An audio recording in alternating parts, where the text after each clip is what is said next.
Steven to be on in just a minute. I think Jay's going to be out today, probably with work, but we'll have 4 out of the 5 of us in here today, man. Fellas, what's going on? Man, not much coming off of a great weekend of SEC football, and Alabama actually looked like they had a pulse this weekend, so I'm happy. Yeah, they did. They did. So look here, man. I just want to get straight into it, man. First game, Auburn, Texas A&M, 27-10 victory by Texas A&M. Ugh. I know. Sad news though, so Connor Weidman got hurt and he's out for the next 3 to 4 months. So he's out for the season. So Max Johnson is going to be heading up this Texas A&M Fighting Aggie offense that looks very lethargic right now. Ty, I'm going to hand it over to you, man. What you think about this win by Texas A&M? Yeah, I mean, look, anytime you can get a win, it's something, right? It is a win. All wins are better than losses, and especially when your starting quarterback goes down.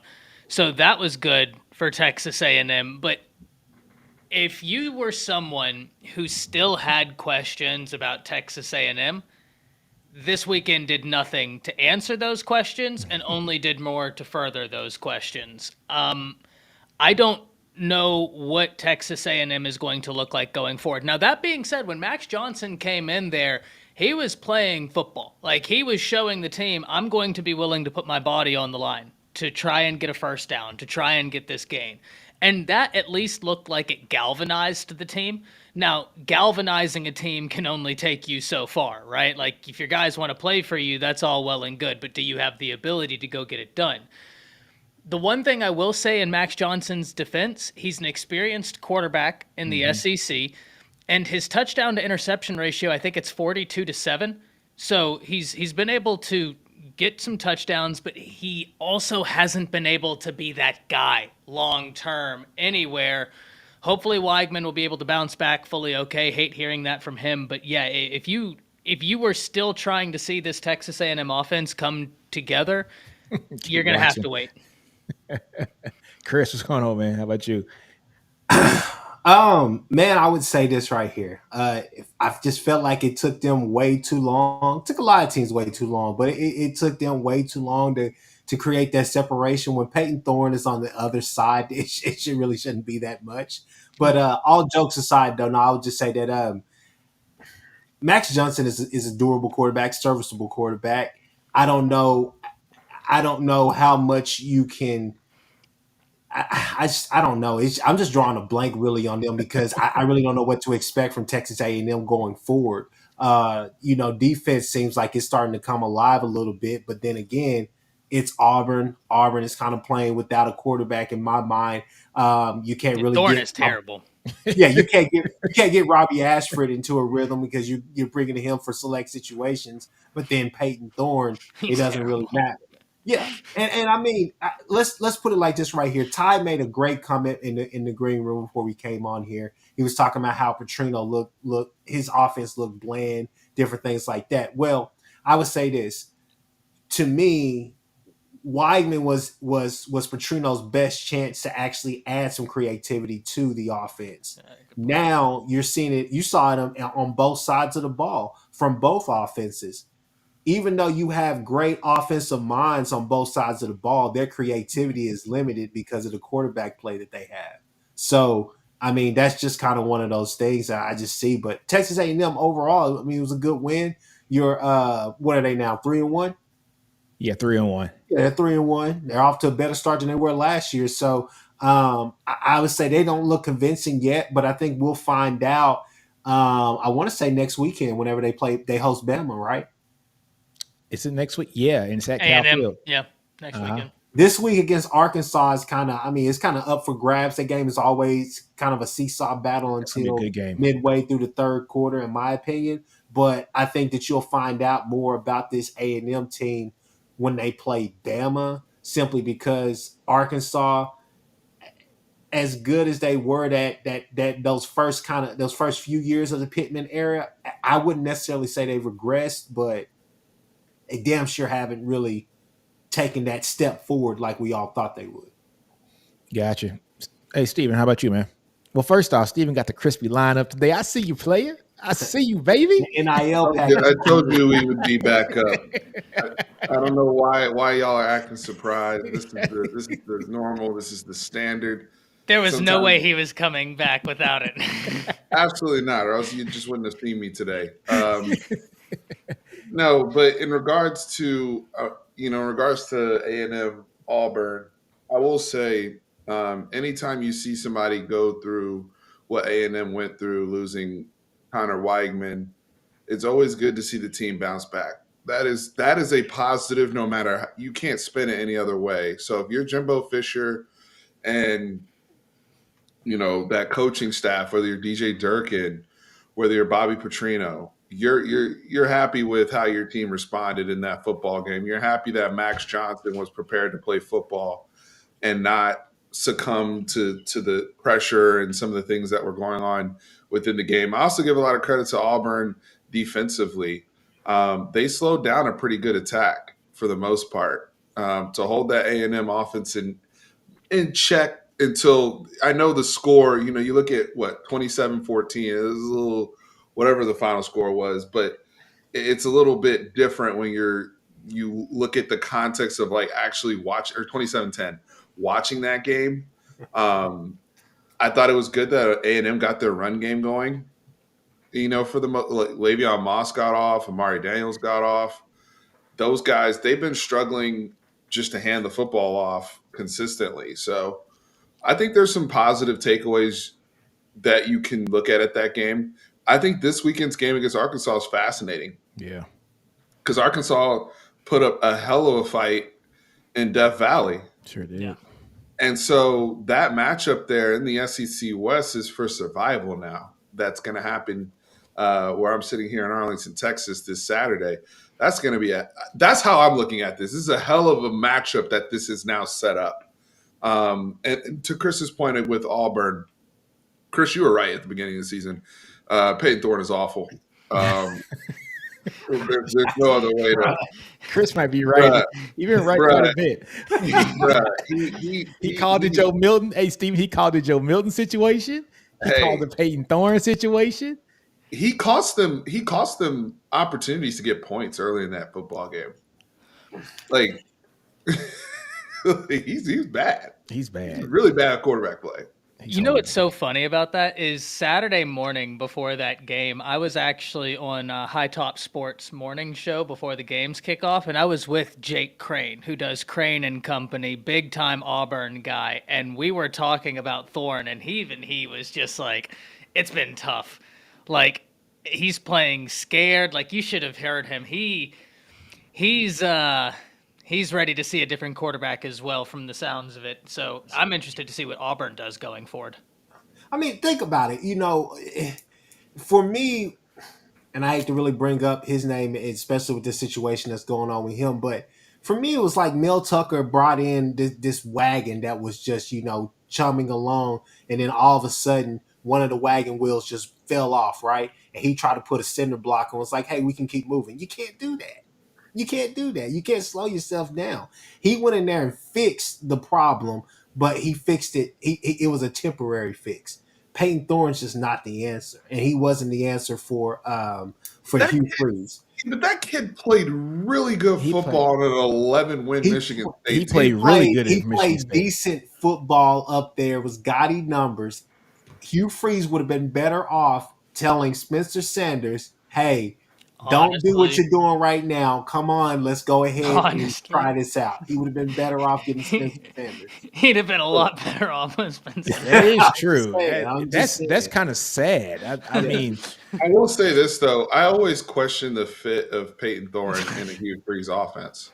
Yeah, I would question that from day one. I mean, that wasn't a good fit, and I think Hugh again, after he saw what he didn't have in the spring, was like, all right, what's there in the portal? Oh, there's this guy that threw for hell of yards and touchdowns at Michigan State and had an 11-win year. Sure, come on aboard.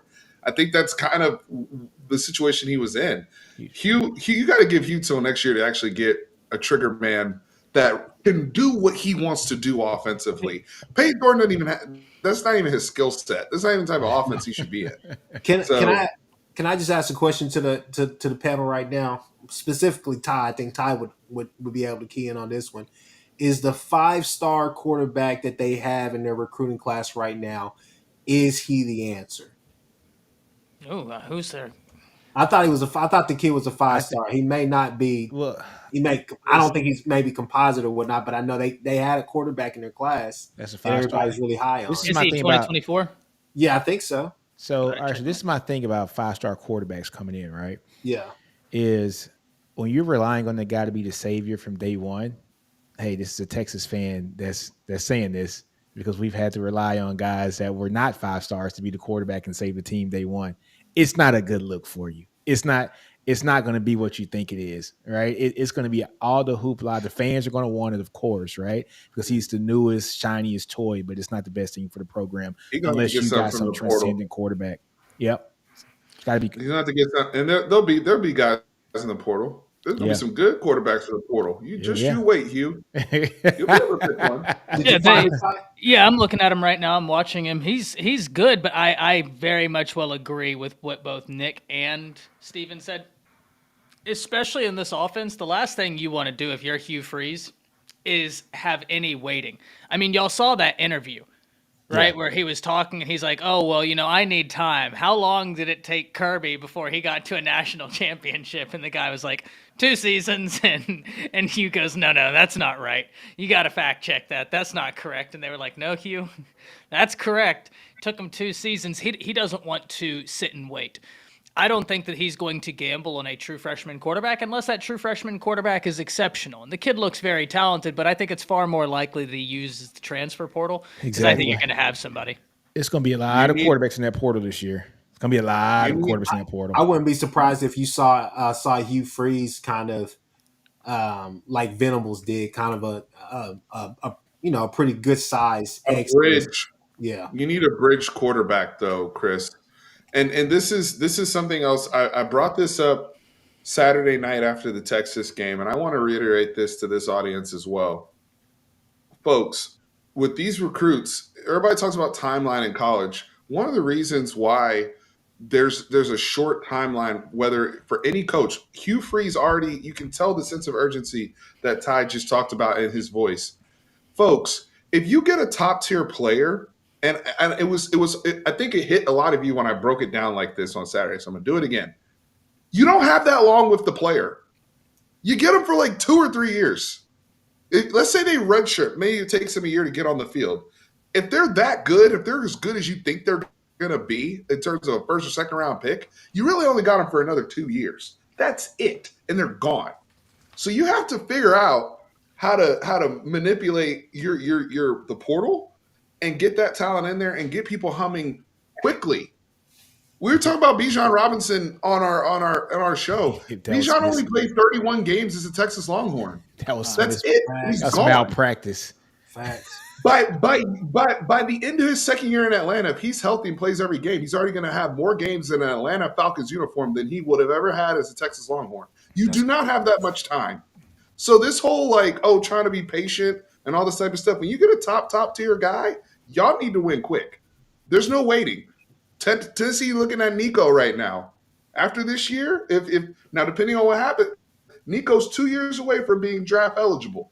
Mm-hmm. That's what, 24, 25 games? Yeah. 26 games, the Big 12 goal? It's not a lot of time. So please keep that in mind. That's why there is a sense of urgency in this. I agree with that because I think that happens 2 ways. Also, another perfect example is Marvin Harrison. As great as he is, he's not having in my opinion, he's not having that true impact that you thought he would have. Everybody, all eyes are on him, so you only have so much shelf life with that guy. And a lot of these top guys, you see them have a Leonard Fournette type year, and then boom, ankle injury. I'm sitting down, I'm doing this. You got to go ahead and got to play your best players, man. Plus, best players gonna play. Yeah, that's true. I just think it's a little different at the quarterback position. Yeah, it's a lot more learning to do at that position. Yeah. Than it is. That's fair. At like as a running back. If you're running back and pass protect as a freshman, he's going to see the field early. Yep. Quarterback, boy, you got to dumb down. His floor has to be so exceptional and so high to where he comes in and is ready to open the playbook. or you're going to have a dumbed down version of your system if you have a true freshman quarterback. It's just, man, you just think about it. For the most part. What Hugh Freeze was able to do over there at Liberty with that quarterback, I thought that was a great job. That kid had talent. He just needed somebody to bring it out of him. And then, for better or for worse, however you feel about him, Hugh Freeze did his damn thing with Chad Kelly. I mean, he did. Yeah, he did. 8 with Chad Kelly. 8. Yeah, he ate. Hey guys, we've been on this damn Quarterback, topic for quarterback 2 damn timelines. long. Yeah. Quarterback timelines are a little different. We compared to every. I agree with Nino because you have to be very, very delicate. You can only play one quarterback at a time. Yeah. But I'm talking about every other position on the roster. This definitely applies. Yeah, if right? they can go, they can go. You know what I'm saying? You do not have that much time with these players. That's true. All right, guys, we talked enough about A&M, and Auburn. But congrats to A&M for winning their game. Sad for Connor Weigman, man. Prayers up to the dude. Hope he has a speedy recovery. But let's get into probably one of Ty's favorite topics for today. We're going to talk about Alabama and Ole Miss and the bounce back that Alabama had. Alabama inserted, Jalen Milroe back into the starting lineup, which they probably should have never taken him out of the starting lineup in the first place. But look, they had a slow start to that game, but they piled it on there in the second half. Jalen Milroe looked like he had pretty much command of that offense. Tommy Rees caught a little bit better game plan. Folks, I think the one thing that I was a little bit still a little bit worried about with Bama is Jace ran exceptional.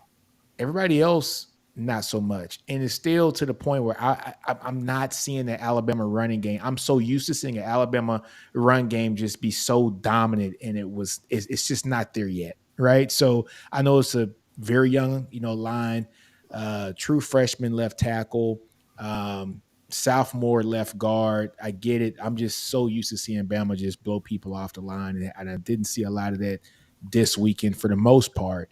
But it is what it is. But Ty, how about your thoughts, man? Yeah, the Alabama running game, it's getting there. Jace McClellan had his game, and it was Roydell Williams the week before. Roydell really in the second half got almost 100 yards alone in the second half the week before. Jace McClellan really coming this week.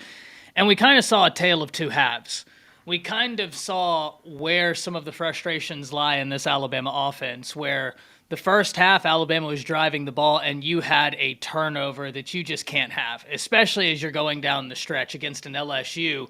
You can't throw that interception against an LSU because they're not going to be giving you any other opportunities. But then you saw Alabama come out of the half, and they were a more confident team. And I think a lot of that has to do with Jalen Milroe being told he is the guy. He can now go out there and afford to make a mistake without having to look over his shoulder and think Ty Simpson's going to be coming in, or God forbid Tyler Buckner's going to be coming in. I mean, guys, I'd rather run Wildcat than Tyler Buckner make an appearance again, if I'm being 100% honest. But I do really think that was a very big positive, right? And honestly, that type of interception, that's why you play him against USF, to allow him to make that throw against USF. Jalen Milroe needs to be allowed to make mistakes, and that's why I think it was such a travesty you didn't play him against USF, because the more ball he plays, the better he's going to be getting. And you really started to see that in the second half, where he's actually in command of this offense, and Tommy Rees looks like he's found something that Milroe's comfortable with, and they really were able to expand upon that successfully in the second half. But guys, his deep ball, I think beautiful. His deep ball is the third best in all of college football right now. It's beautiful. Yeah, it's wild how accurate he is with the deep ball. But I'm very excited. Alabama plays Mississippi State this weekend, and Mississippi State's been sleepwalking through a lot, but they came alive this past weekend. They almost had a receiver, slot receiver. Griffin went for 256. Will Rogers threw for 458. So excited for that test. The one thing I will say before I hand it off, this Bama defense is something serious. They are. The Bama defense is legit. Hey, I have a question for Ty real quick, and then y'all can pass it off. Let Jay in here. Why is the game at 8 p.m.? I have no idea. Like that's kind of I don't know. It's just kind of weird. Yeah. Yeah, I have no idea. That is odd. Hey guys, I want to address this one comment, from David Wood. He said Milroe is farther along than Hurts was at the same time. I beg to differ. Jalen Hurts was the SEC Freshman of the Year, his true freshman year in college. Took his team to a national championship game. Was literally One play away. He was one play away from winning a championship. If there wasn't this dude named Deshaun Watson, who's the highest paid quarterback in the NFL right now, with $238 million guaranteed, on the other side of that field with Mike Williams, who was a stud too in college. If it wasn't for those two across from him, Jalen Hurts has a championship as a true freshman leading the Crimson Tide. So I got to really put up disagree with this They put up what 43 or 45 on Clemson. Yeah, As a true freshman, like Deshaun Watson came out like you can't ask for. I got to disagree with this statement, David. I'm sorry, brother. I honestly, I don't know, David, but I honestly think I've seen this a lot. You know, I'm glad you guys are addressing it. I think a lot of people think that Jalen Milroe is a true freshman.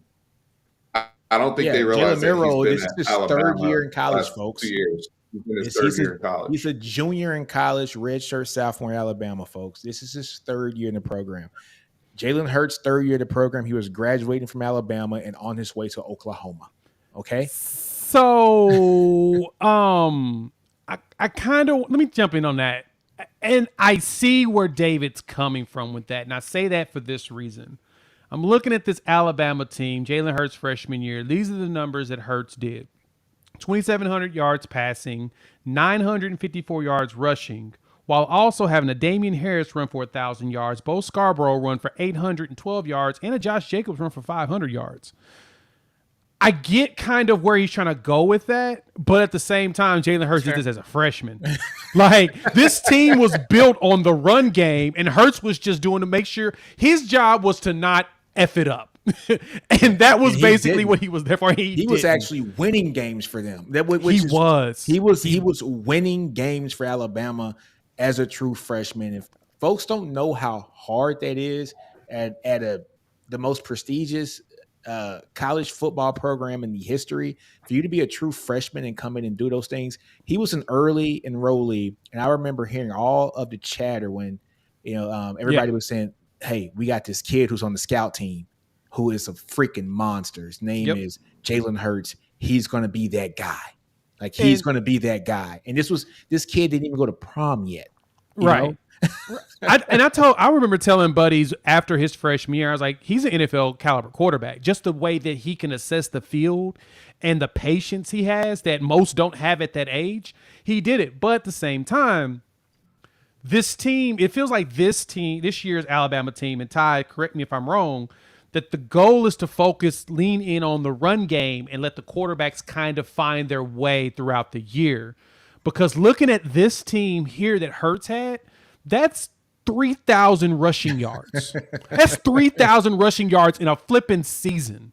Yeah. Like, that's absurd numbers to even think about. 3,000 yards. They almost had 3,000-yard rushers. Like, that tells you everything you need to know about what they were planning. So, in comparison to Milroe, it feels like Bama's trying to do that, but it's hard to be successful doing that if your line isn't just running everybody over. Like, the line has to be making those holes, making things difficult for other teams. They've got to be muscling everybody. And they're not muscling everybody. Now, they're winning enough at the line, but they're not winning more. They should be winning way more than they are if they want to be able to have this power run game, which is my point, which I think is where David Wood is trying to kind of point out.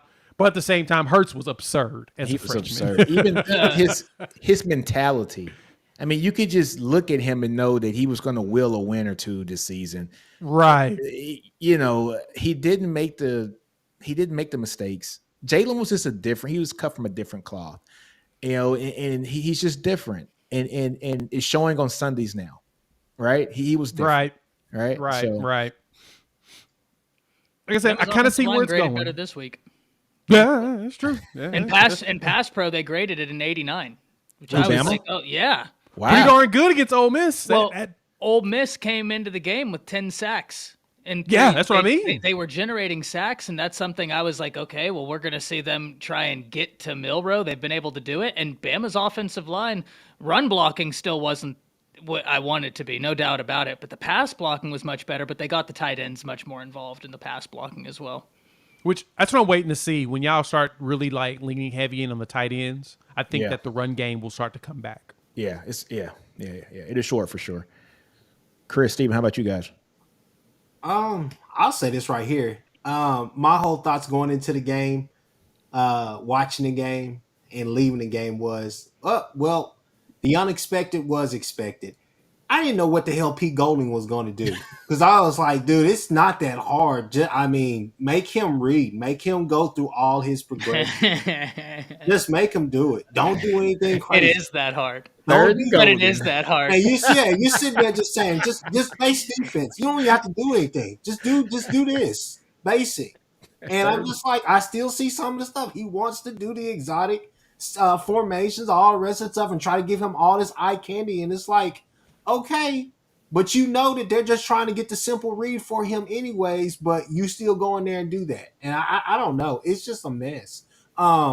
Lane Kiffin, for whatever it's worth, this is one of the worst games I saw from a Lane Kiffin offense, to be honest with you. I don't know if it's Jackson Dart or if it was Kiffin just not doing his normal thing, but it just, I don't know. This game was just weird for Ole Miss to me in a lot of ways. They came out, started hot, but then Alabama, there was no doubt in the second quarter. It was just like chip. Okay, now we're in a rhythm. Once Alabama got in a rhythm, they established themselves.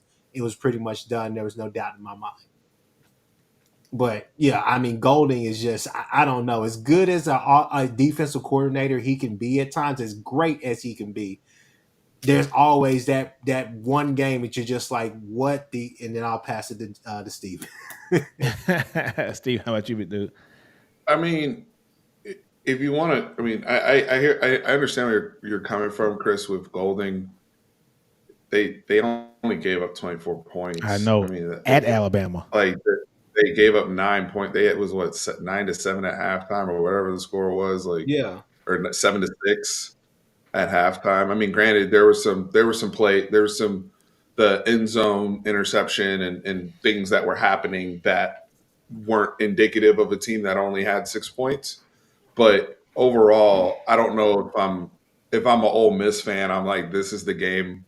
I'm good. This is the game where I'm gonna assess Pete Golding and all that. Like, I don't know, me personally. but 24 points to an offense that's trying to get its training wheels off. That's my only thing. If I may, Yeah. this defense ranks as a top 30 defense right now in pass and rush defense. Yep. yep. The Ole So Miss Ole defense Miss? is. Yeah. Yeah, I mean, if here are my takeaways, because I was kind of piggybacking on what Chris just said.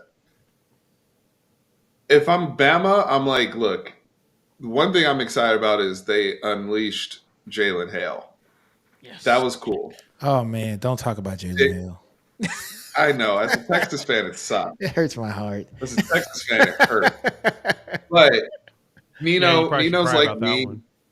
You start to fall in love with the kids in the recruiting process, and you just, at the point, you just like the kid so much, you just want to see him win, regardless of where he goes.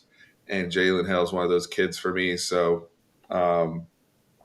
it was really cool to see Jalen Hale unleash and making big plays for you guys. I was waiting because he's one of those kids where it was a question of when, not if.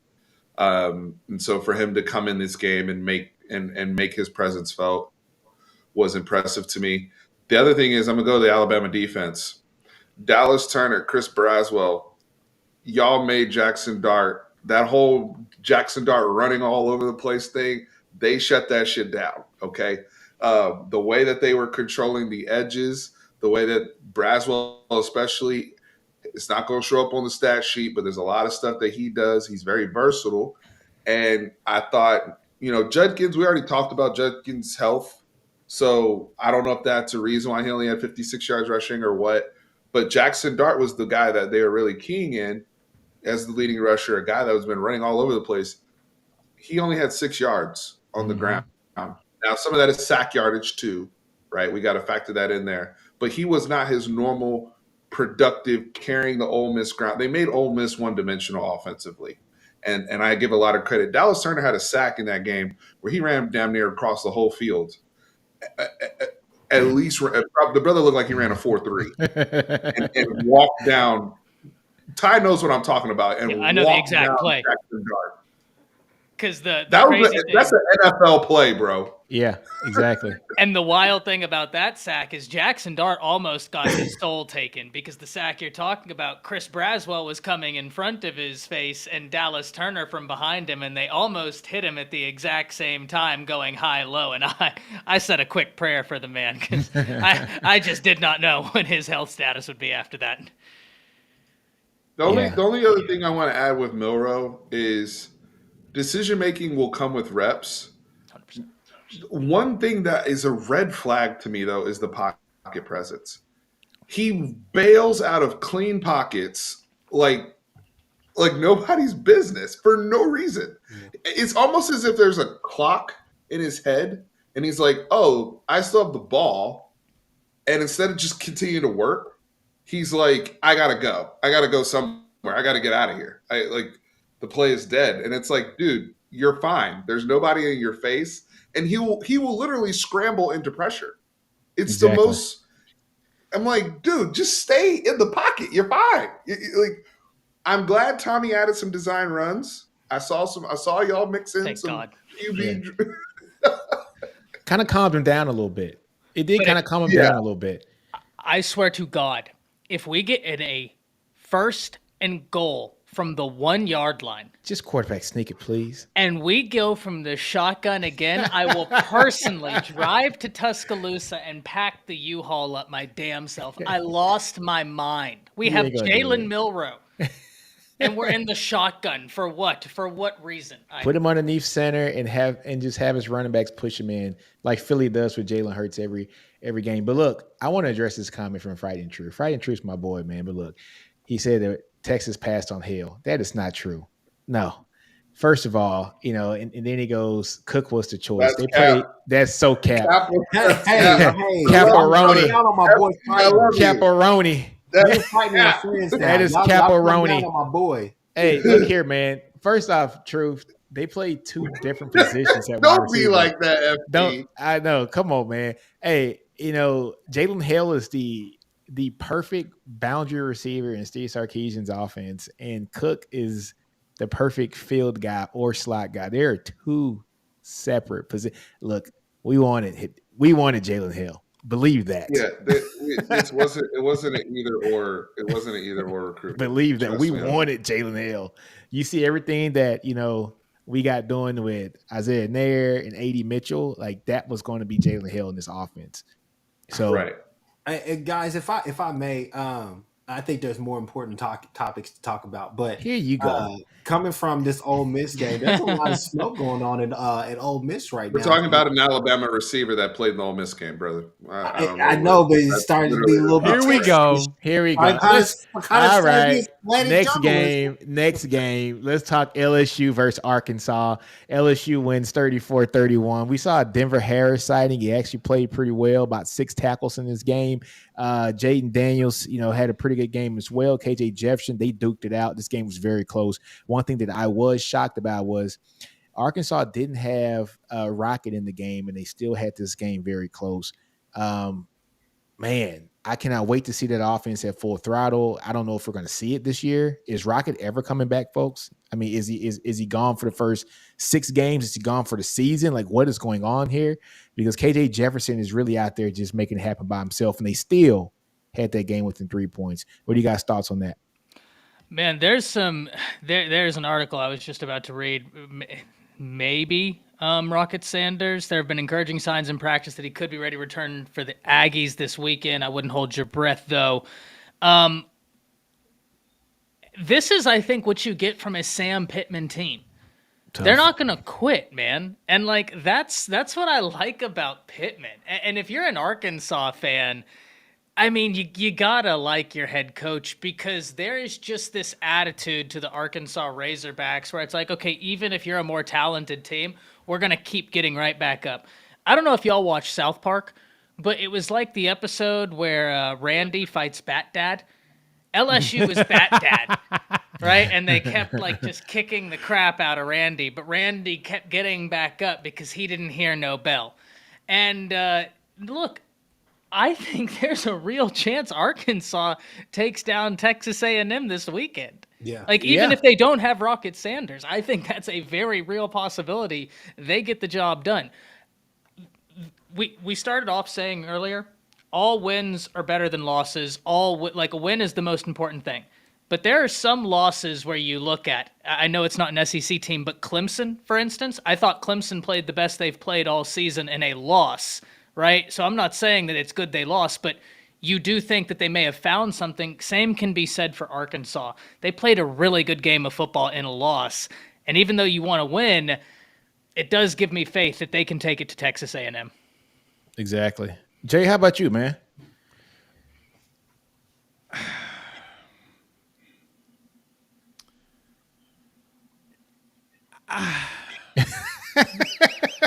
What is going on, Jay? What's going on?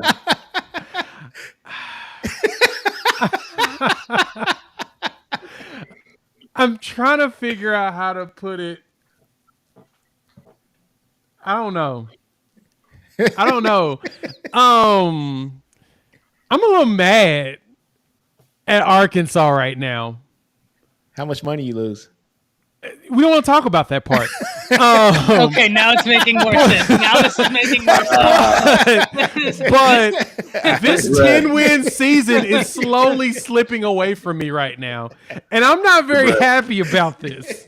The BYU piece, the BYU loss really just grinded my gears with them.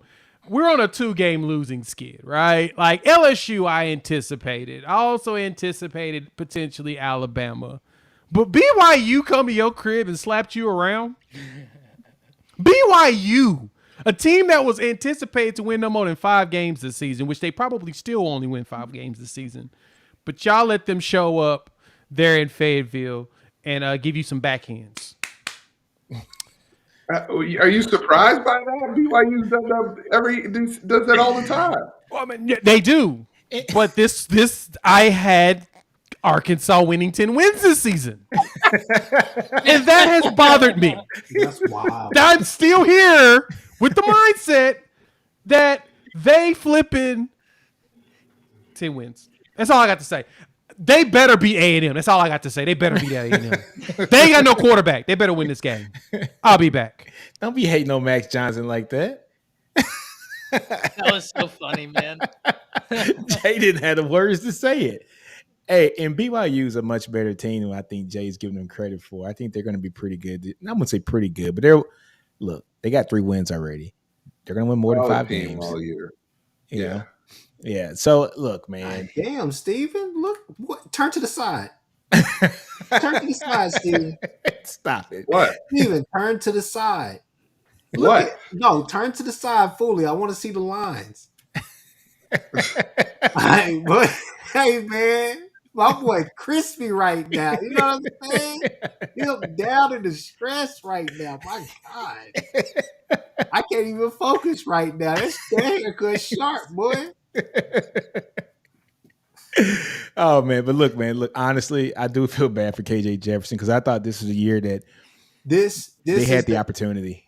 Nick, if I may, the only comment I really want to make on this is it's sad. It's sad to say this, honestly. This is the best football that we've seen from KJ Jefferson because, in my opinion, his game is complete now. I think that he's playing about as best as he can with limited weapons. That's my honest opinion about it. Yeah, Steve and Ty, how about you guys? Anything? Well, here's my takeaway. You guys, we had a lot of talk on here about the top quarterbacks from the SEC or the SEC quarterback rankings, and Jaden Daniels is responding to that of why he deserved to be number 1. Or was he number 1 or number 2? It was either him or KJ. They were back and forth, depending on what list you had.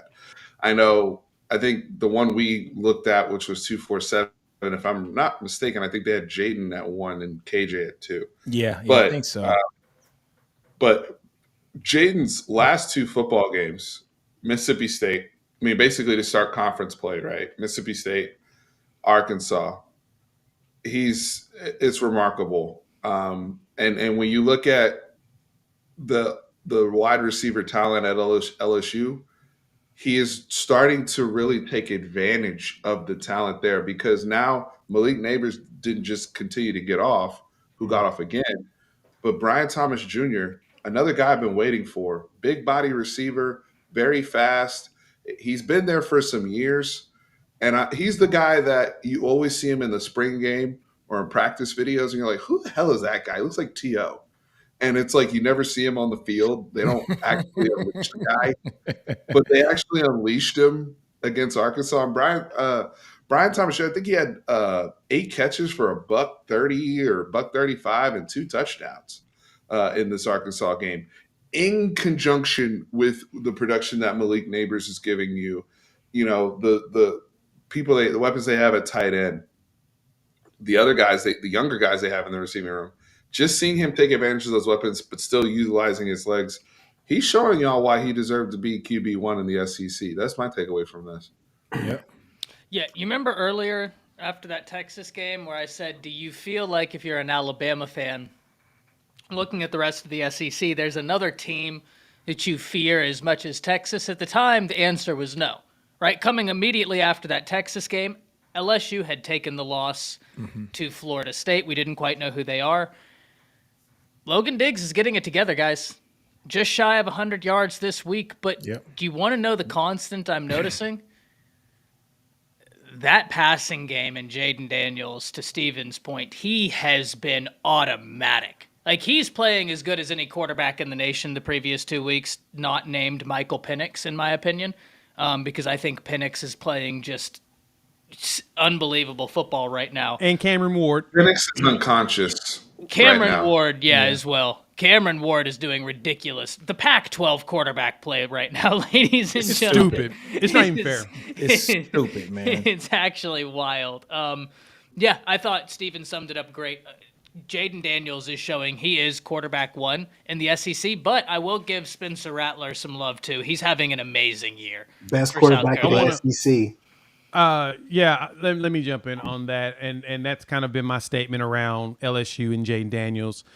We talked about this on Bleacher Report and mentioned how Brian Kelly seems to start things off very slow and very clunky, and then all of a sudden it goes up. Just heats up.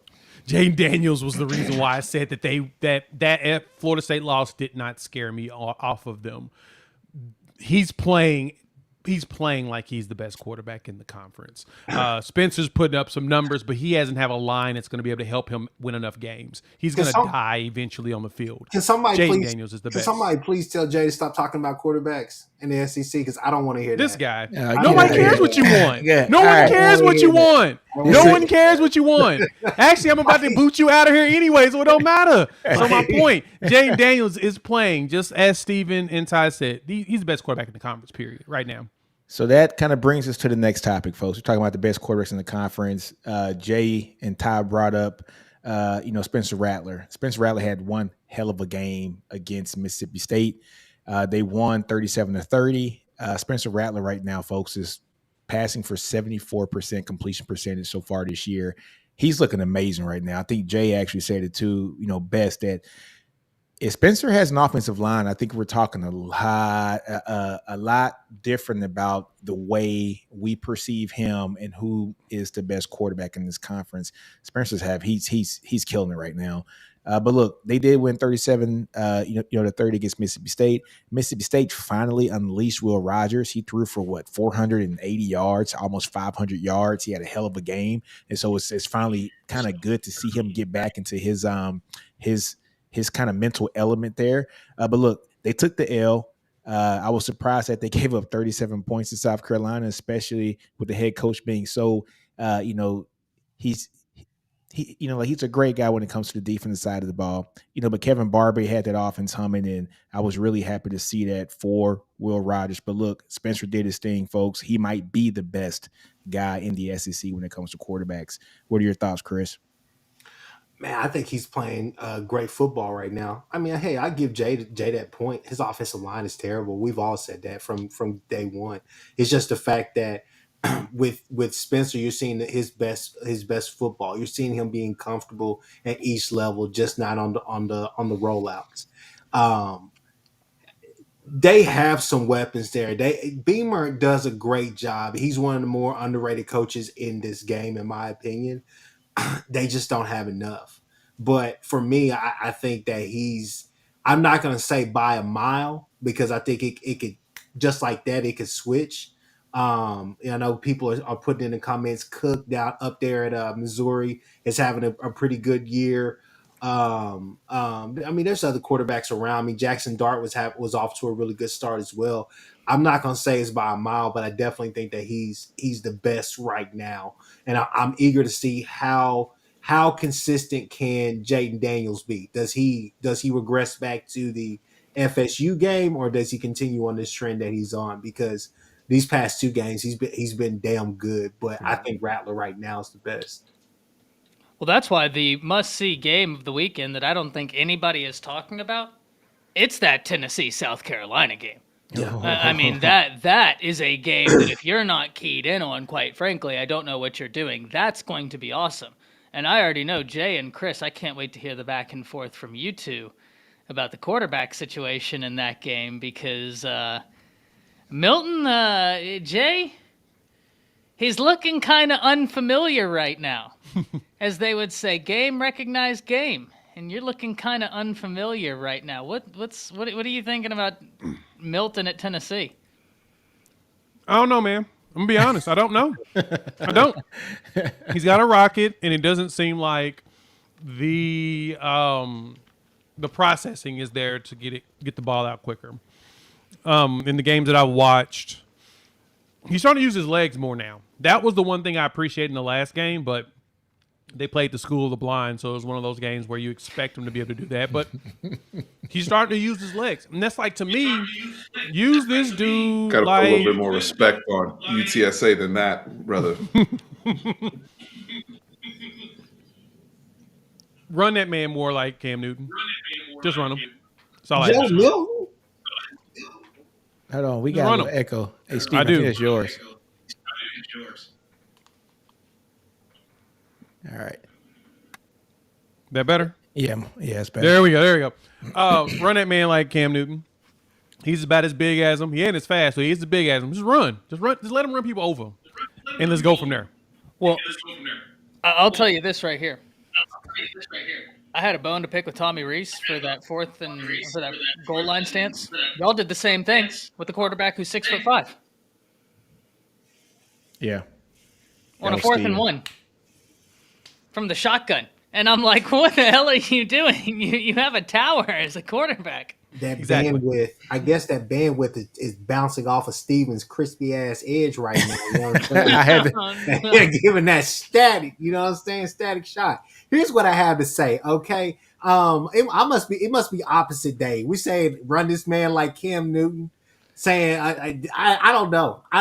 I mean, like it just feels like, you know, Jay, I might as well go to Sonic and try to order a salad right now. You don't do that. All right. That man's a bum. All right. He's a bum. I told you that. I told you to stay away from him.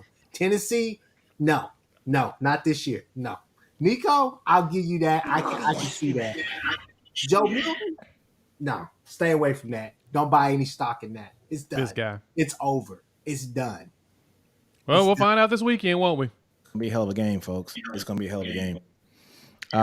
You know, but look, just talking about the games that are coming up this week, man. Let's go ahead and take a look at the previews here this week. Hey, Steven, that's your mic, bro. I think that's your mic, Steven. Yeah, guys, I need to try to figure out what's going on if I'm gonna fix it. So I'm trying to test a few things. So bear with me. I Gotcha. apologize. Gotcha. So, I think the first game I want to talk about, man, is let's talk about Texas A&M versus Arkansas. You know, so Texas A&M versus Arkansas. If Arkansas doesn't run away with this game, then I'm going to be like Jay next week because they're going to be playing against Max Johnson. You know, Texas A&M's anemic offense. Their offense looks like poo right now. So if Arkansas can't handle business, especially just as well as they played against LSU this week, and I think LSU is probably, if I'm looking at the SEC West, if they're not the best team in the West, they're the second best team in the West, but to me, I think they're the best team in the West right now. Arkansas should steamroll Texas A&M. That's just my 2 cents on that one. What are your thoughts on that one, Ty? Yeah, look, Arkansas should steamroll Texas A&M. I think the only thing I'm looking at in this game, though, is can Arkansas keep KJ Jefferson upright? I mean, guys, they've given up 8 sacks in the previous 2 games. I mean, that's to BYU included. Now, I very much will agree with Steven, and I think this is one of the things I appreciate because Steven has echoed this sentiment that I've said. BYU will catch you. They will. Like, the fact that people are surprised BYU caught somebody, I'm surprised. Like, they're good to catch somebody any given year. It's one thing getting caught by BYU, and it's another thing showing that your offensive line is becoming a trend. And I know all about that as an Alabama fan this year, where your offensive line is a negative trend. Let me tell you what, I've seen it for 2 straight years now. And that's what we're looking at for Arkansas. So should Arkansas win this game? Yes, I am going to be picking Arkansas to win this game. But they've given up 8 sacks in 2 games. And at a certain point, guys, this defensive front for Texas A&M, they got to show up, right? Yeah. Like, they got to show up and be the unit we think they're going to be. They're just too talented. And now they don't have their starting quarterback. What better time for them to show up than this weekend? Chris, Steven, how about you guys? How about you, Chris? Hey, look, honestly, I'm gonna go with Texas A&M in this game. I think they get it done. I think it's a possession battle for me. I think that at the end of the day, I just tend to trust. Don't say Jimbo. No, Petrino. I trust Petrino more. I think that he'll have a decent game plan for this game. Like I said earlier, it's a toss-up to me, but my gut feeling is telling me Texas A&M will pull it out. I think that Evan Stewart and the guys get loose. I think that they just put it together and they end up winning this game because Arkansas, like I said, Arkansas could start hot, but I just don't know, man. It's everything revolves around KJ Jefferson as it should, but just way too much for me. I mean, he's a he's a one-man band out there right now, and he's doing it all. And I don't know. It's really going to come down to that Arkansas defense for me. Can they be dominant in this game? But I think Texas A&M is going to be too much. I have them by 10. Steven, how about you, man? I mean, this game has traditionally been very, very close. And there's been a lot of big, massive swing plays. I mean, we remember KJ doing too much last year in the red area, and they take the fumble. A&M takes the fumble back, 97 yards for a touchdown, and breaks the whole game open. I look at Max and what he's going to be asked to do offensively, and now that A&M can run the ball a little bit, I'm curious to see if that's like, hey, take care of this, and they kind of resort back a little to their offense last year. Do they stay aggressive and try to take shots downfield like we saw A&M do last week when Max came into the game? And it kind of seemed like, hey, whether Connor's in here or not, we're going to continue to be aggressive. That right there is the key for me because I know what I'm going to get from Arkansas. To what Ty spoke on earlier with Sam Pittman and their fight, they're actually going to come into this game feeling like, all right, we control, we're a better football team than, we've gotten past the BYU loss. We fought our asses off in Death Valley when nobody believed in us and maybe people thought we were going to get blown out. We're going to come into Arlington into a rivalry game and win one and really establish momentum. So I'm really curious to see how it plays out in that regard. I'm not ready to pick a winner yet between those two. I'm still kind of going back and forth on it, but I think a lot of it is going to depend on Max Johnson taking care of the football. And he's shown he can do that, but he may be asked to win a football game. Depends on how things go. That's probably the best take of the night, honestly. I probably was a bit premature in my pick too, but I'll say I still stand by Texas A&M. Yeah, most definitely. All right, guys. Next game, man, I want to talk about is how about LSU Ole Miss? I think that's going to be an outstanding game. I think Ole Miss is going to have a little bit of bounce back. I don't think they're going to beat LSU. But I think them not having their offense showed the way that they thought that they were going to show against Alabama last week.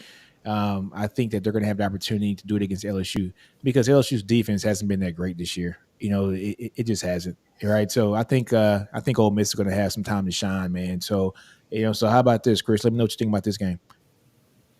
Oh, I'm sorry, I was looking at the comments. Say that game again. Which game? LSU Ole Miss.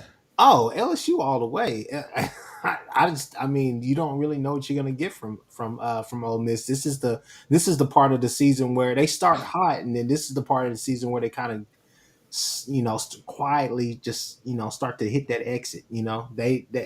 This is LSU all day. Yeah, I think so too. How about you, Ty? Yeah, I think LSU takes this, but I'm really curious about this game, guys, because Ole Miss has the ability to test this LSU secondary. Now, I know that this Ole Miss passing attack isn't like the Ole Miss passing attack we've seen of old, but they've got two wide receivers who can get active. And I know I said it last week, they have got a lot of running backs, man. They got a lot of really talented running backs, from Judkins, who we know is nursing the injury, Bentley, very talented football player, and then Jackson Dart's going to get active as well. I'm going to pick LSU to win this game, but that's just because I think when I look at this game, I don't know what I'm going to get, not necessarily from Ole Miss. I don't know what I'm going to get from Pete Golding. And the reason why I say that, gentlemen, last year in a game where LSU barely beat Alabama, what did I say after that game that I was just chapped about? They didn't spy Jaden Daniels at all the whole game. And he would just take off for first down after first. Now, they have Sunteri Perkins over there at Ole Miss now, number 4, that linebacker, true freshman, and that kid is playing big boy football. I'm going to take LSU because of exactly what R. Jacob Woodyard just said down in the chat. He hit the nail on the head. The man sees through all. It's personal.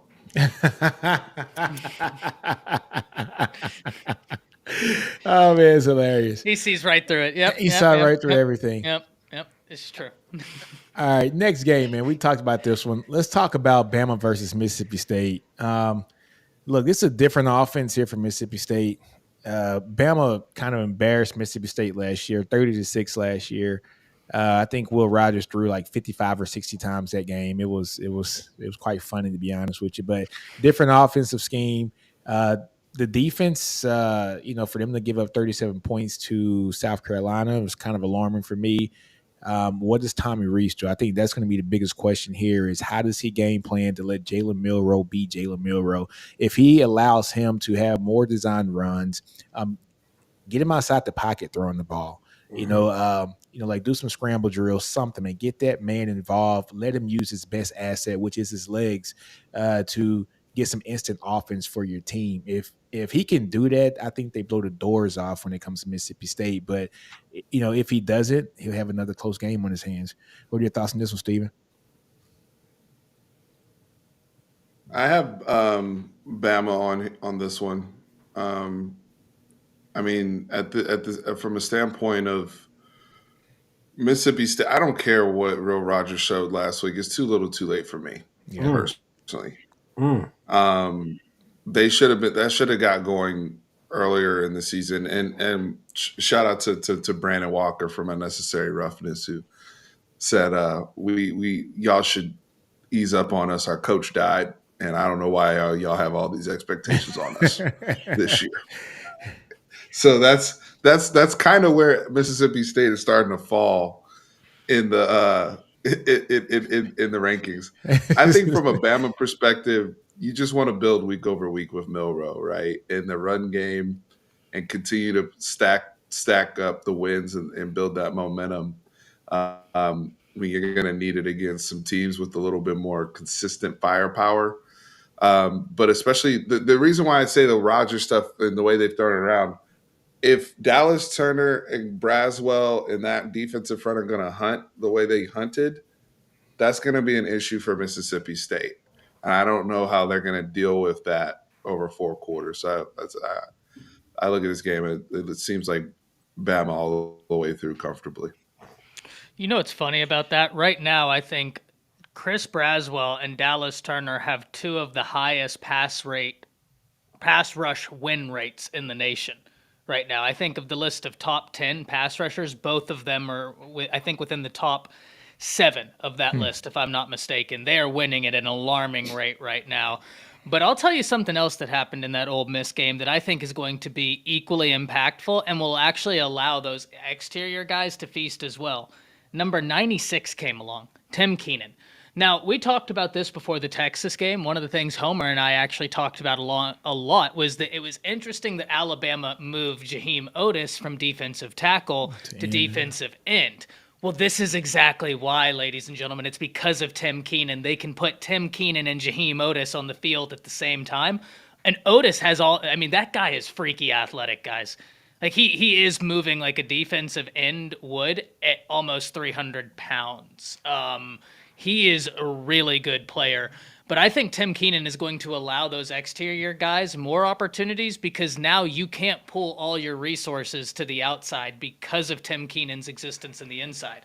Chris, you're going to appreciate this, that Mississippi State defense, they run a 3-3-5. And this is Jalen Milroe's first true road test because they stupidly didn't play him against USF. He hasn't had a road test this season. So now you get a road test against Mississippi State, which I'm actually really excited about because I'm not saying it's the most hostile environment in the SEC, but those cowbells are loud. And they're traveling to A&M next weekend. Now, I'm not saying I'm overlooking an opponent, but this is a winnable game for Alabama. They have been dominating Mississippi State. I love the preparation before A&M. Keys to victory on this one. That 3-3-5 defense is going to be interesting to see how they attack it with Jalen Milroe, just because you don't see it a lot. But I anticipate, like Nick said, like Steven said, you start with the run, you open it up, you get those safeties creeping forward. Alabama's got 3 wide receivers right now that'll beat you deep. Malik Benson, Jalen Hale, and Isaiah Bond is a straight-up track star. Like, he's getting behind defenses.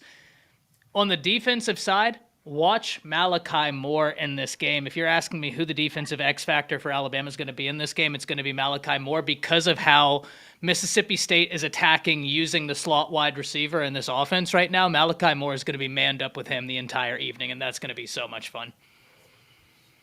Chris. Okay, Ty, Sir Hayes, thank you for the in-depth analysis of basically everything. All I would say is just go back to the LSU game and watch what they were doing. Jaden Daniels is coming off of a couple of performances where you're just like, okay, he's reeling a little bit. Let's see if he can establish himself. Got a confidence boost in that game. Malik Neighbors had another, hey, I'm still here type of game. It was one of those things where you can attack the middle. You can attack anywhere that you want it on that 3-3-5. It's a soft 3-3-5. It's not the normal 3-3-5 that you've seen from their head coach. It was a head scratcher because those guys were playing so deep in the clouds, and you have guys just running simple routes, just a lot of intermediate. If you can work that, and then also another thing that you saw in the LSU game as well. Nick, you'll love this. They did a lot of design run. They had a bunch of run plays for Jaden Daniels. I mean, the game plan is very, very, very simple. You attack them on those edges, attack them in the middle, set a tight end there, give him the deep route, give him all the progression stuff that Ty was talking about earlier during his live cast or whatever, but give him a safety valve. Give him somebody sitting right there on a hitch or curl right there in the middle, somebody on a swing route. If he's smart enough, just tell him to check it down. Defensively, there really shouldn't be too much pushback.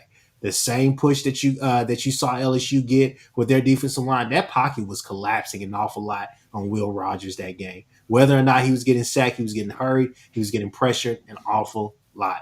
Game plan is simple: attack, attack, attack. It takes them a while to get going as well. Even though we know Will Rogers can sling it around, he's a good quarterback. It takes them a while. Bama big. I got Bama big this game. Hey, I want to say this too, to the point, Chris, you hit on it, but don't overthink this if you're Alabama. Yeah. This is actually with the quarterback run against that defense. You don't have to just sit there and diagnose exactly the clouds and trying to fit the layer of the ball in between people and all this. Like I know what I said earlier about bailing out of clean pockets. Well, damn it, this game's a Not little this week. different. Not this week. This week you can get 6 or 7 yards and Every just play. force them to bring those safeties up there. Force them to play football on the line of scrimmage. Force them to show their run fits. Monday. Yeah. Oh, Monday. Help for the show. Yeah, I got the notification they should be delivered Monday. This is a game, folks, man, that Alabama can really just out talent Mississippi State, and just like Steven say, you can be very simple to win this game. You don't have to be exotic at all. Let your guys get some confidence. Jalen Milroe needs the confidence right now. Yes, he did get a win against Ole Miss. That was a ranked team, but he needs to start building more confidence in himself. And the only way to do that is to get him winning reps week in and week out against no kidding true Power 5 teams. So I think this is an opportunity where they can do some great things as well. So next game, folks. I want to talk about. Let's talk about USC and Tennessee. So South Carolina, Tennessee. Chris said this the best. He said Joe Milton is not that guy. He's been saying it for a year now. So Chris, I must, just give you the field, man. Thanks for that. Look, Spencer's going to eat up that team. I just got a good feeling about this one. I wouldn't say Spencer's going to eat up that defense because their defense hasn't been playing that bad, but I think he's going to shine this game, and I don't have any trust in Joe Milton. I just don't. I don't at all. It's going to be a very good game, though. It's going to be a very good game. It's going to be very detailed when it comes to the offenses. I want to see how Spencer is going to dial up against that Tennessee defense. I got South Carolina winning this game. I just don't trust Joe Milton in that offense, which is weird to say because Josh Heupel always has his quarterbacks looking great, but for some reason Milton does not look anything but mid. How about you, Chris?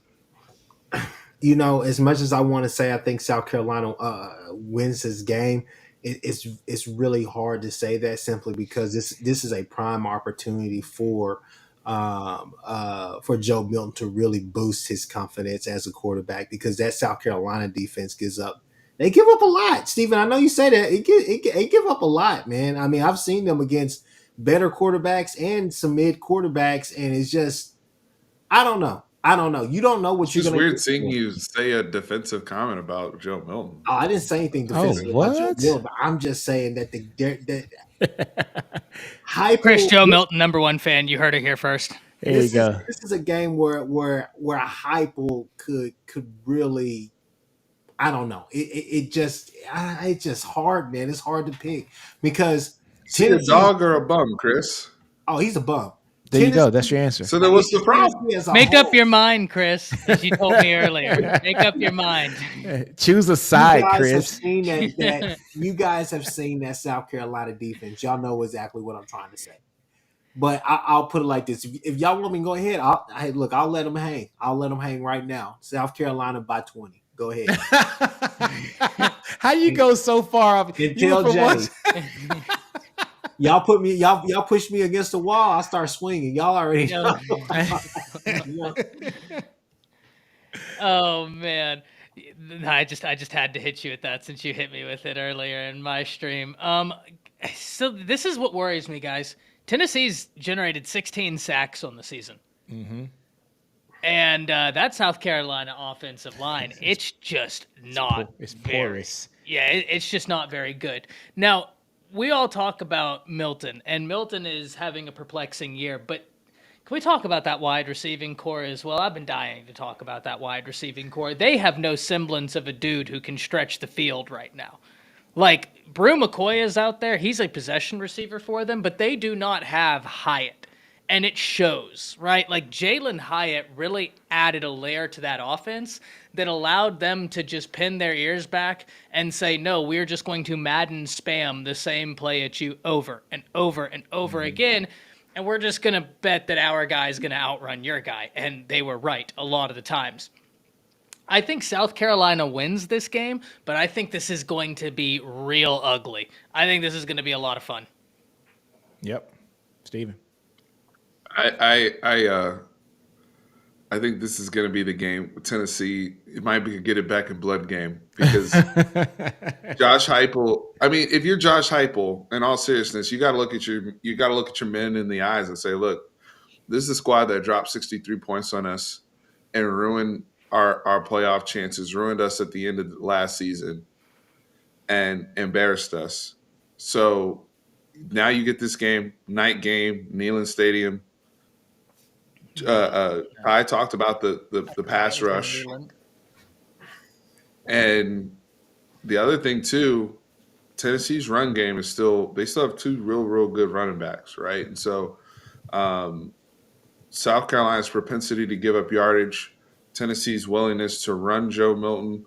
I agree with y'all about the pass catching issue. There's no doubt about it. And then on top of that, on the other side, and I meant to bring this up when I was talking about Spencer Rattler, Xavier Leggett is making himself some NFL money. Mm-hmm.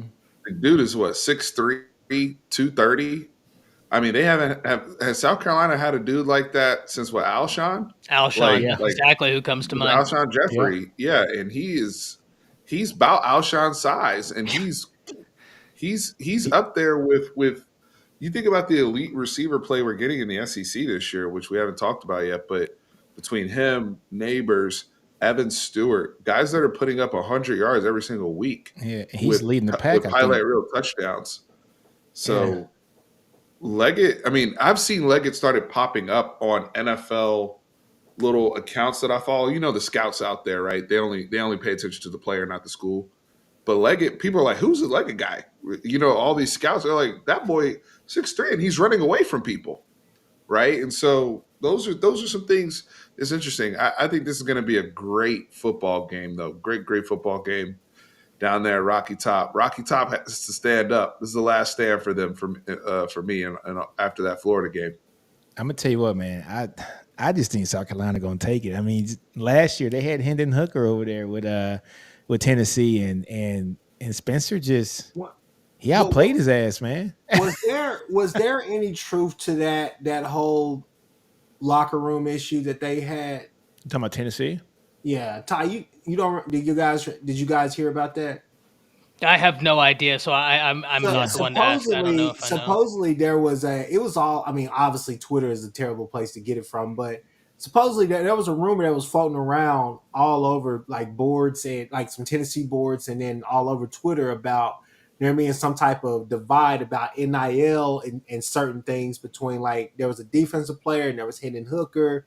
Defensive players were like, F this, blah, blah, blah, this and that. And it kind of like created a divide in the locker room between amongst the team. And so a lot of people kind of blamed that for the poor performance that you saw from Tennessee last year in this game against Spencer Rattler. Spencer Rattler had what, 6 touchdowns? Yeah, 6 touchdowns. Yeah, I mean that was the excuse because everybody after the game was like, Spencer Rattler is okay, but he's not 6 touchdowns good, right? And so that was kind of the excuse that I saw thrown out there by a lot of Tennessee fans was that there were problems way before that game had started that really affected the team. I don't know. Spencer was cooking that game. I'm checking. Look, his stats: 30 for 37, 438 yards, 6 touchdowns, no interceptions. Yeah, he was cooking. He was cooking. Yeah. So I think it's going to happen again. I got a feeling it's going to happen again, man. All right, y'all. I got to hop off of here. You got to hop off? Yeah. All right, man. We'll see you, Ty. All right, y'all. See ya. See you later. Boomer, right. Ty. We got one last game. Nino, what's up? Are we going to talk Florida, Kentucky? Yeah. That's what I wanted to talk about. I didn't even want to talk. Yeah, we got that one, and we got Georgia Auburn too.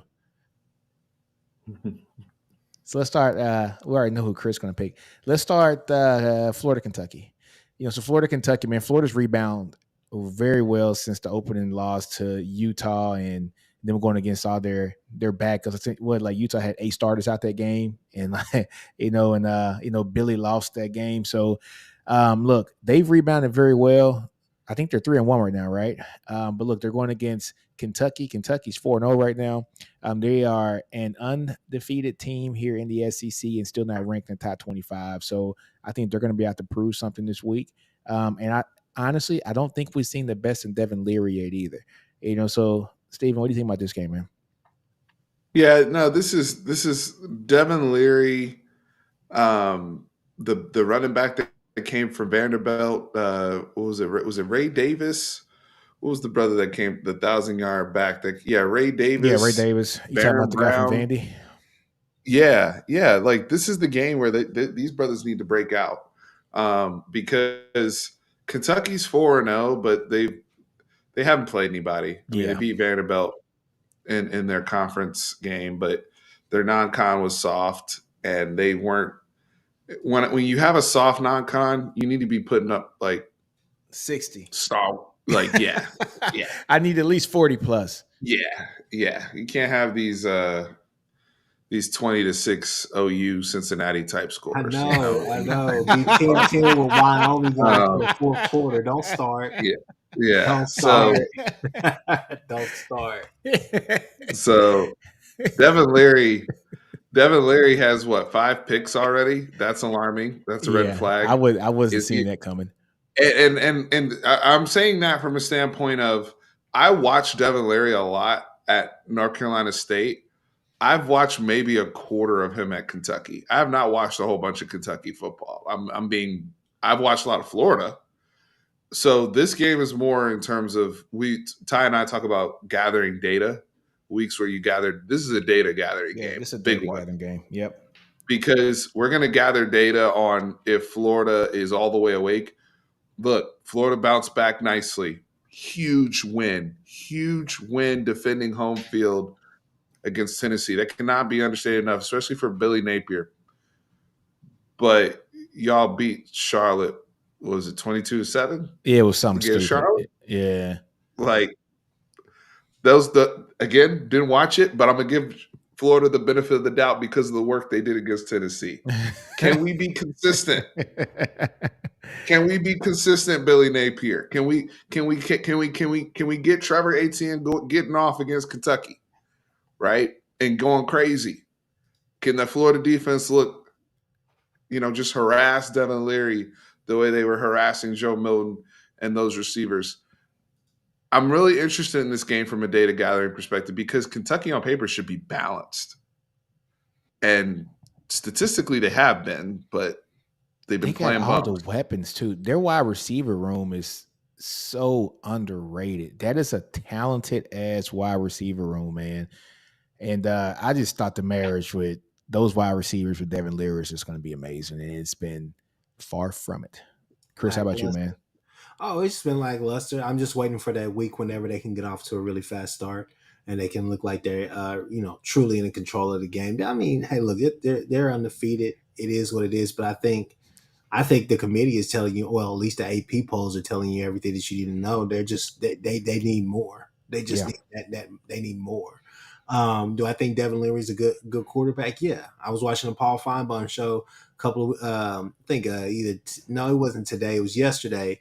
And I saw them put out a, question on Twitter, who's the most underrated, college football player. And a lot of people were saying Devin Leary. And I was like, well, I can see that, but he hasn't really given us anything. He hasn't got to show us. Yeah, he hasn't showed us yet. So it's kind of, I don't know. Hard-nosed game. Where's the game at? This game is going to be at Kentucky. Okay. Yeah. I'll but you know what's crazy about this though? We're talking about Kentucky. Yeah, because this gives them both teams. For both teams, from a data gathering standpoint, I'm glad it's at Kentucky. Yeah. Now, Stephen, look, I want to kind of piggyback on that too. Is so we talked about Kentucky's schedule, right? And it's not the best. And look, I will give Florida did beat Tennessee. I don't think Tennessee is who we thought they were going to be this year either. But they did beat Tennessee. It is what it is. But Florida just came off the Charlotte win, 22-7 against Charlotte. Like, really? That's what we doing in these streets? I didn't watch the snap of that game, so somebody wants to enlighten us on why it was 22. No, I mean, but was there a rainstorm? It don't have. I don't care. It's Florida versus Charlotte. I mean, it's 22-7. Like, you can even rally in the fourth quarter to go get it, 2-3 quick touchdowns in the fourth quarter. That's nasty. What was the spread on that game? I don't know, but that's a nasty. I mean, look, man, they scored 6 points in the second half against Charlotte. They went in the It's a red halftime. flag because we said it was a red flag when Tennessee was skating by Austin P. And Yeah. Tennessee fans were trying, a win's a win, damn it, a win's a win. Okay, Look here, man. okay. 16-7 at halftime. Yeah. So look, I don't trust Graham Mertz. I'm sorry. He ain't cooking. You ask Graham Mertz to cook, he gonna give you some Cheerios with some some Cheerios with some milk in the bowl and a hot dog slice up in it. That's his version of cooking. It's not that good, man. Look, it's gonna be a interesting game. Red. It's gonna be an interesting game, man. It's gonna be an interesting game. Okay, get 2 or 3 drinks in. Oh, here we go.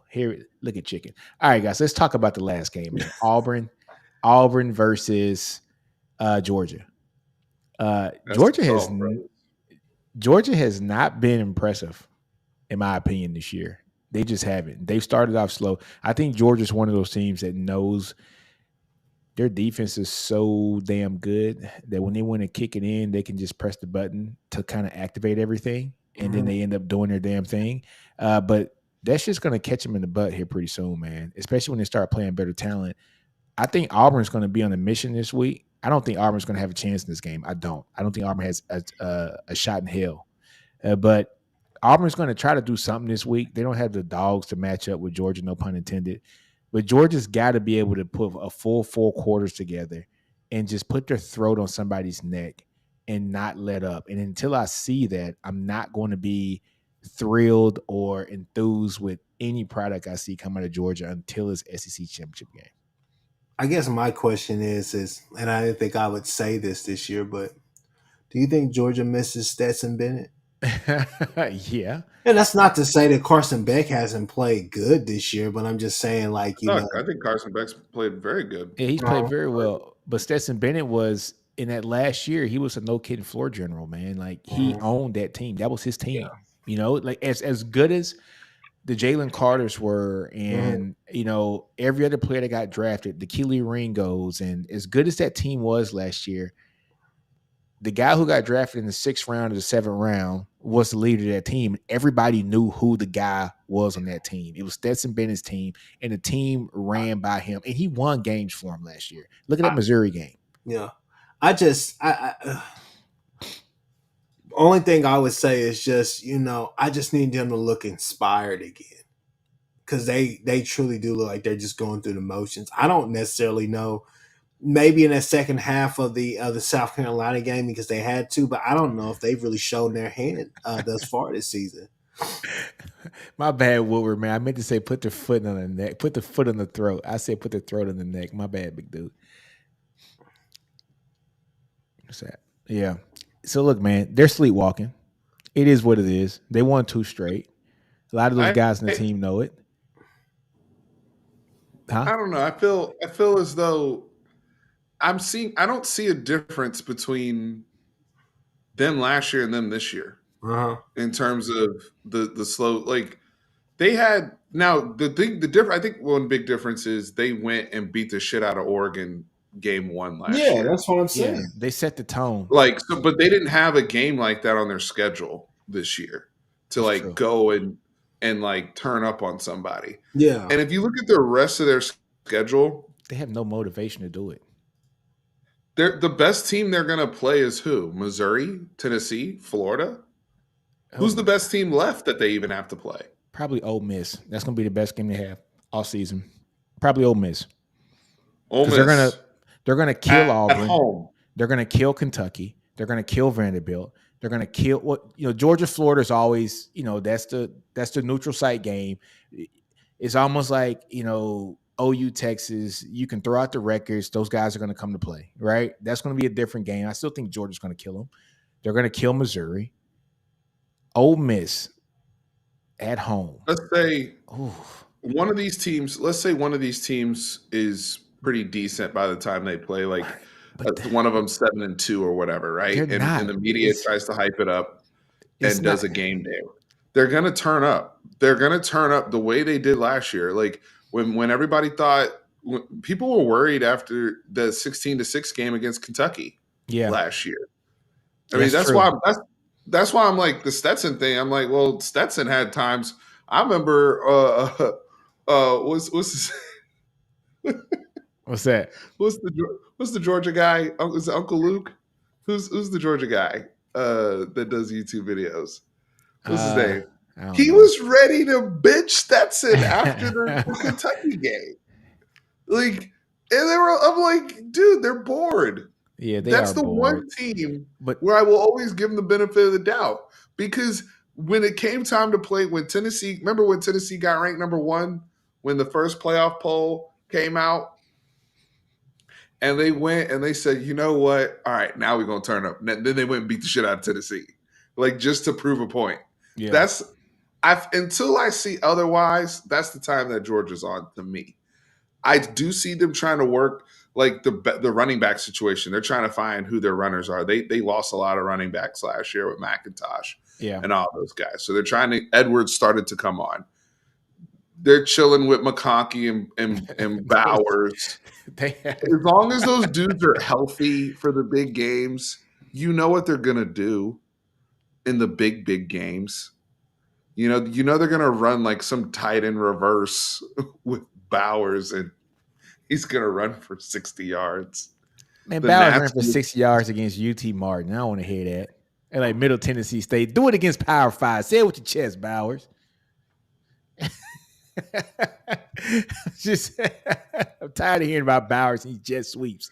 Yeah, one damn good jet sweep Uncle Lou. against Middle Yeah, Tennessee Uncle State. Lou. Hey man, Uncle Lou was ready to bench Stetson last year, man. Look, man, Like, they're bored, and this is the SEC's fault for these weak ass East teams. Horrible They can schedule. really walk through the East with no problems. Their first real contest is going to be in the SEC championship game against Alabama or LSU, and that's going to be their first big contest. That's going to be their wake up call prior to the college football playoffs where they play Texas, and then Texas going to whoop that ass, and we're going to win the championship. Yeah, I said it. Nino, do you want to answer Isaac's question What Isaac about say? Billy Napier? Oh, I wonder if Florida's head coach is trying to build this program. Well, look, Isaac, this is his third season, right? So, No, second season. it's for his second Napier. season because they were horrible last year, right? What were they? 4-8 or 5-7? Last year? Were they 6-6? Where they go? yeah, they made a bowl game because they got their ass beat by That's somebody. right. That's right. Yeah, so he's a step ahead of our coach. You know, they made a bowl game the first year. I don't think the second year is going to be the same. I'm sorry. I don't think the second year is going to be the same. They went 6-6. 6-6, and this year, what are they? 3-1 right now. But the meat of the schedule starting to come up. Let's take a look at their schedule prior to us getting up out of here, man. Because I got to get up out of here too in a minute. But let's look at Florida's schedule. Florida's schedule is they got beat by Utah that was missing 8 starters. That's the first game. They beat McNeese State 49-7, which they should. They beat Tennessee, which Tennessee went toe-to-toe with Austin Peay for 4 quarters. So that's not that impressive of a win to me. They went 22-7 against Charlotte. And now they play Kentucky. This is going to be a battle of the mid teams of the SEC East. And so it's going to be interesting to see who's the most mid of the mid. They're going to beat Vanderbilt, all right? South Carolina's going to beat them. Georgia's going to beat them. Arkansas is going to beat them. LSU is going to beat them. Missouri's going to beat them. And then they play Florida State's going to beat them. So I got them losing 1, 2, 3, 4, 5. I got them losing the last 6 games of the season. They're going to finish 5-7.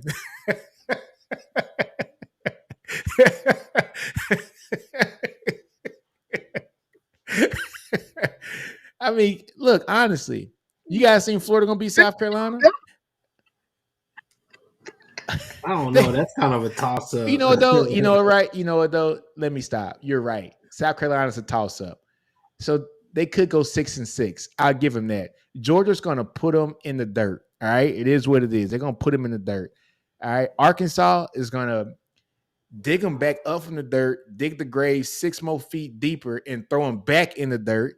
LSU going to come in and put the dirt on top of the grave. Missouri going to come in and finish it off and put the flowers on top of the casket. And then Florida State, they just going to say, bless that child. That's what's going to happen. I'm telling you, it's 6-6 is the best they're going to do this year.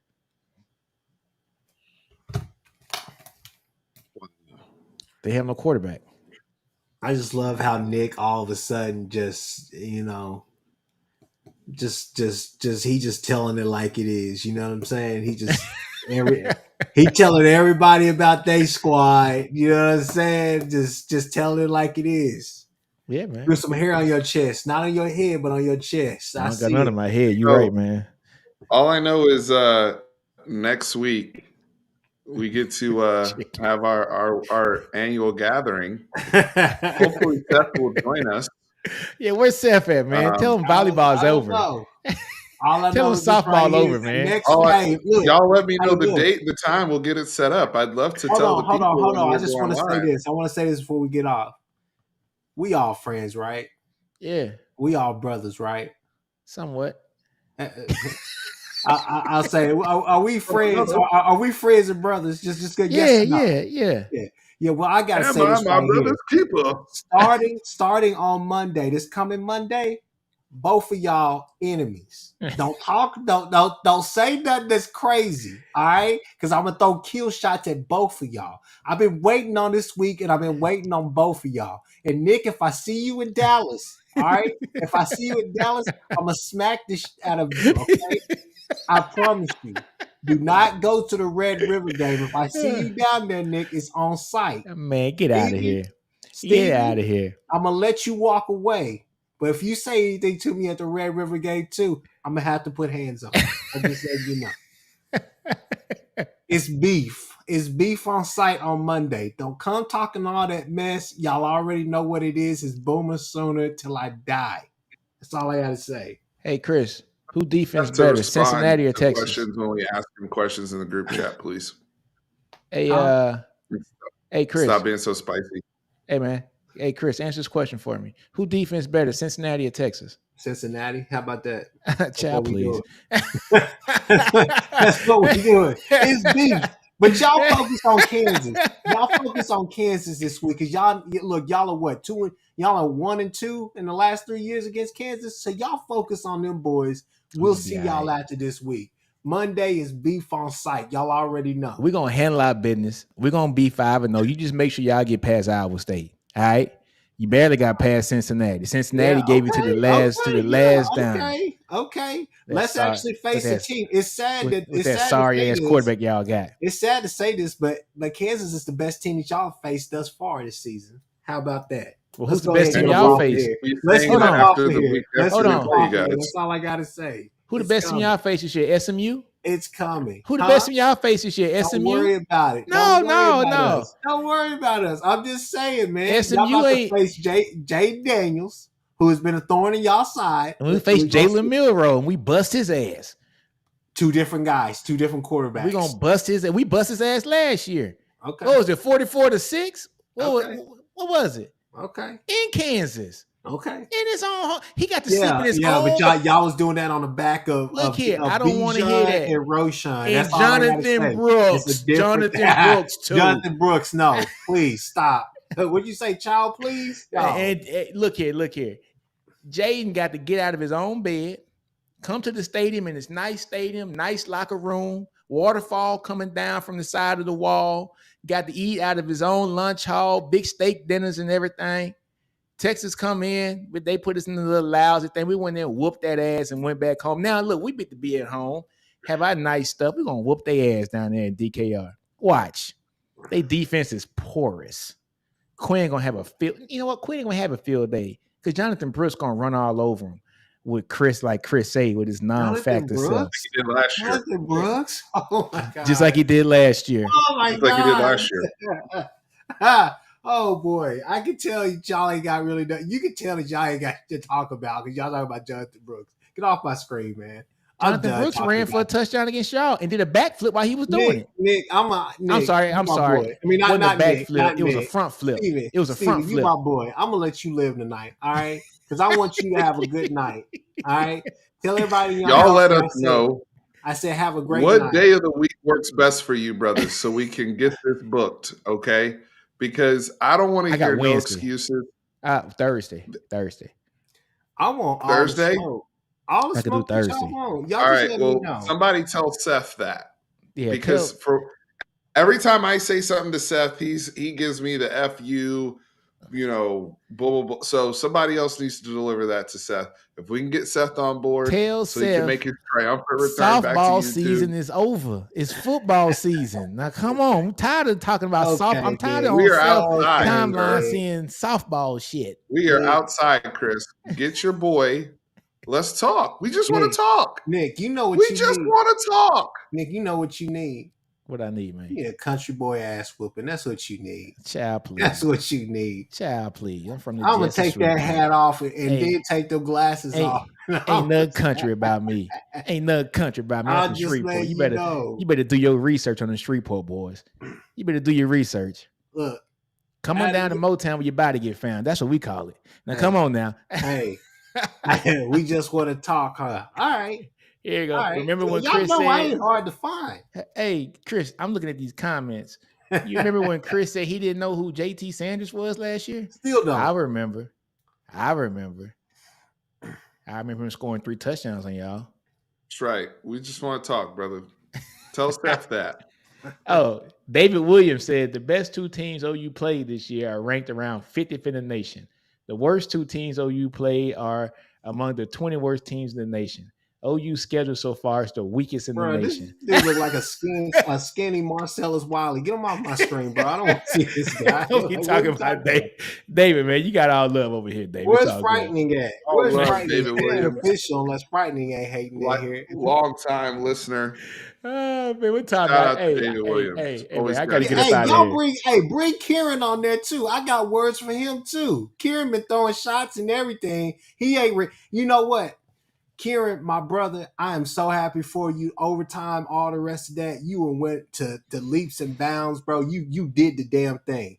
But I ain't heard from you since I dropped that video, bro. I ain't heard from you.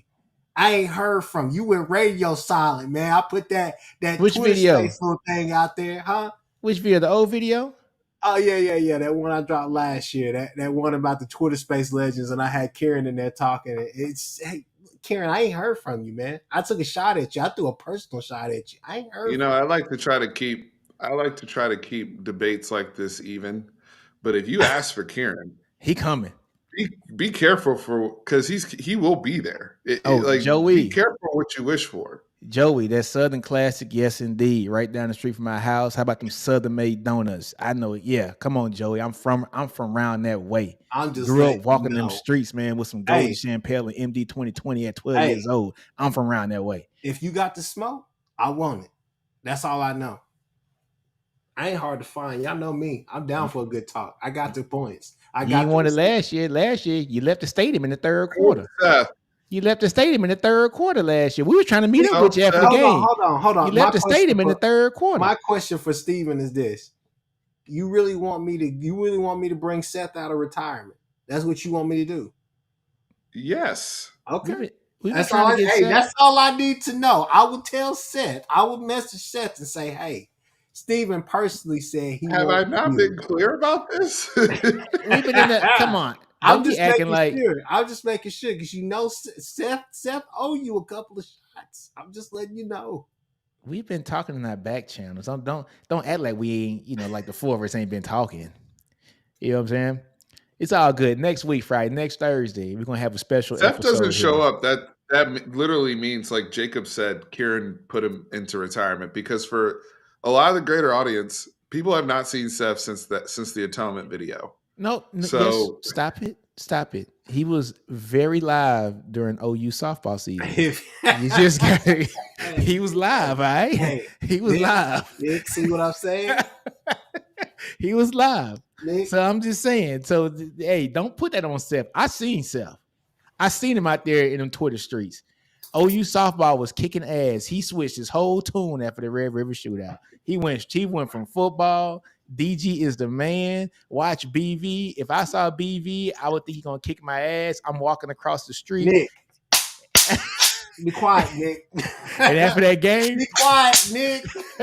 Karen made that boy start talking about softball early. Nick, I'm gonna make you go out there and pick that switch. I'm gonna go out there and make you pick that switch. That boy Karen made Seth start talking about softball real early that year, man. It was a wrap.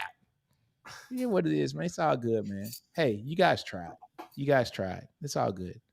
We're gonna see. All right. 2 weeks. All 2 right. weeks. We'll back channel on a date, everybody, and once we have our date set, we'll let you guys know when we have our official Red River Trash Talk preview that's now become an annual thing, and we will try to get Seth in color.